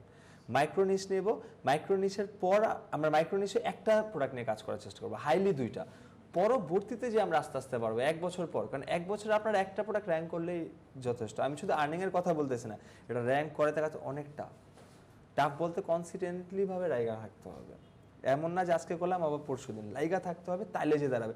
সো একটা আগে দাঁড় করান, তারপর আপনার একটা করেন, একটা দাঁড়া গেলে একটাই ইনাফ, একটাই না, এক একজন এক একটা নেন। সো ফার্স্টে আমি আপনাদের প্রেফার করব যে ফার্স্টে করেন, আপনারা যে যার মতন কাজ করেন, তারপর যদি পসিবল, যদি মনে হয় যে কাজ অ্যাফিলিয়েশন করবেন, তখন আমি বলবো যে আপনারা টিম ওয়াইজ কাজ করেন যতদিনই কোর্স চলতেছে। আমি আপনাদের একটা কথা বলেছিলাম যে এসিওর পরেই যেন আমরা কিছু স্টার্ট করে দেই, এমন না পুরো কোর্স পর্যন্ত। আমি কেন বলেছি, এই অ্যাফিলিয়েশনের জন্যই। হ্যাঁ, এই অ্যাফিলিয়েশনের অনেকগুলো বেনিফিট আছে, সো এটা আমরা নেক্সট ক্লাস ইনশাল্লাহ বলবো, অ্যাফিলিয়েশন নিয়ে যেতেছে আমি মনে করি পার্সোনালি কেন বেনিফিটগুলো। হ্যাঁ, ওটা আমরা বলবো। আরেকটা থিংস লাস্ট দেখায় দেয়, যে আমরা চাইলে সাইট সেলও করতে পারবো, আমরা চাইলে সাইট সেলও করতে পারবো। হ্যাঁ হ্যাঁ হ্যাঁ, ওরকম লিস্ট দেওয়া দেবো। হ্যাঁ, আমরা চাইলে ওয়েবসাইট সেলও করতে পারবো। হ্যাঁ, এটা কোথায় ফ্লিপ করতে পারবো, flippa.com আছে।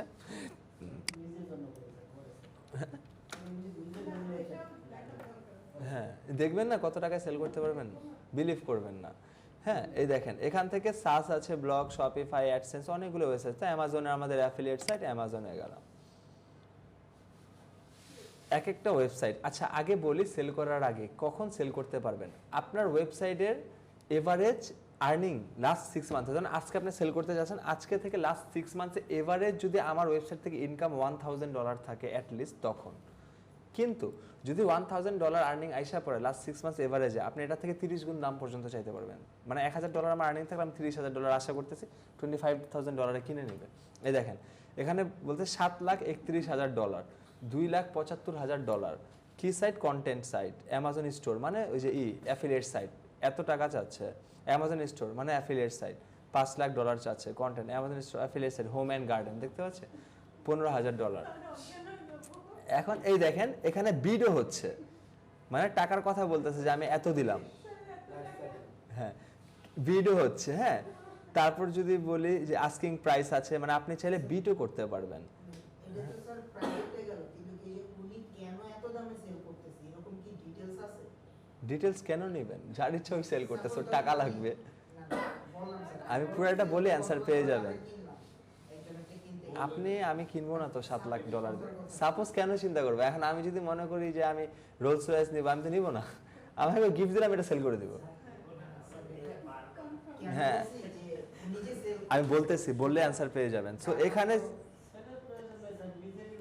আমি একটু বলি, সো এখানে দেখেন অলরেডি একটা বিট করতেছে। হ্যাঁ, এখন কথা হইতেই পারে যে $7 লাখ দিয়ে তো কোনো হিউম্যান বিং, নর্মাল মানুষ তো কিনে না।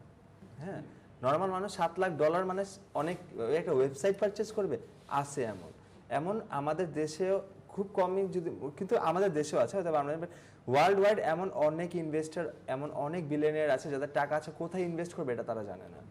অর্থাৎ একটা বিলিয়নিয়ার কিন্তু এভাবে হয় না, ওই চুপচাপ বসে থাকে না, ওই থিঙ্ক করে আমার কাছে $5 আছে, এটা কোথায় আমি রেখা দিলে $60 হবে, এটার জন্য সে বিলিয়নিয়ার হয়েছে। হ্যাঁ, সো সে কি করবে, সে $7,31,000 দিয়ে একটা সাইট পারচেস করবে, সবকিছু বুঝার পর, দেখার পর। সে কি মার্কেটিং জানে? সে আমার আপনাদের মতন 5 জন মার্কেটারকে নেবে, বলে তোমাদের আমি মান্থলি 20,000 করে দিব টাকা, ডলার না, ধরেন 50,000 টাকা করে দিব, বা $100 করে, $1,000 করে দিব, 1 লাখ করে দিব, 5 জন মিলে মার্কেটিং করো, এই 7 লাখকে এসিও করে 10 লাখে নিয়ে যাও, তারপর আমি এটা আবার সেল করে দেবো। বুঝতে পেরেছি কনসেপ্টটা? সো সেল করার পর আমি তো আবার নতুন করে শুরু করতে পারবো। হ্যাঁ, এটাই তো একটা অ্যাফিলিয়েট মার্কেটার কিভাবে কাজ করে। হ্যাঁ, আমি যদি এখন এমন একটা জায়গা যেটা আপনাকে দিবে না, আবার দিলে এতটুকু দিবে যেটা এক্সপেকটেশনও রাখতে পারতেছে না। আর আমি যদি বলি 1 বছর কাজ করার পর, 1.5 বছর কাজ করার পর $1,000 আউটকাম আনার কোনো আহামরি ব্যাপার না। যদি কনসিস্টেন্সি রেখে কাজ করতে থাকেন, র্যাঙ্ক কিনে যান, আসে। কারণ অ্যামাজন থেকে প্রোডাক্ট পারচেস করে বাইরের মানুষও কিনে, এরকম। সেটা হচ্ছে ফ্লিপের সাইট, বাংলাদেশে অনেকগুলো ফ্লিপের সাইট আছে, ওটা মোটামুটি 20-25 হাজার টাকাও সাইট সেল করে দেয়। বাট ফ্লিপা হচ্ছে আপনাকে বলবে লাস্ট 6 মান্থসে তোমার এভারেজ ইনকাম কত, এভারেজ ইনকাম যদি $1,000 থাকে তখনই আপনি ফ্লিপায় দিতে পারবেন, এছাড়া দিতে পারবেন না। আর $7 লাখ কথা যেটা সেল করার, যেটা থিঙ্ক করেন ওর সেলটা কতটুকু, আর ওইটা সেল করতে চাচ্ছে মানে বুঝতে হবে যে ওর কাছে এরকম কয়টা সাইট আছে, এরকম।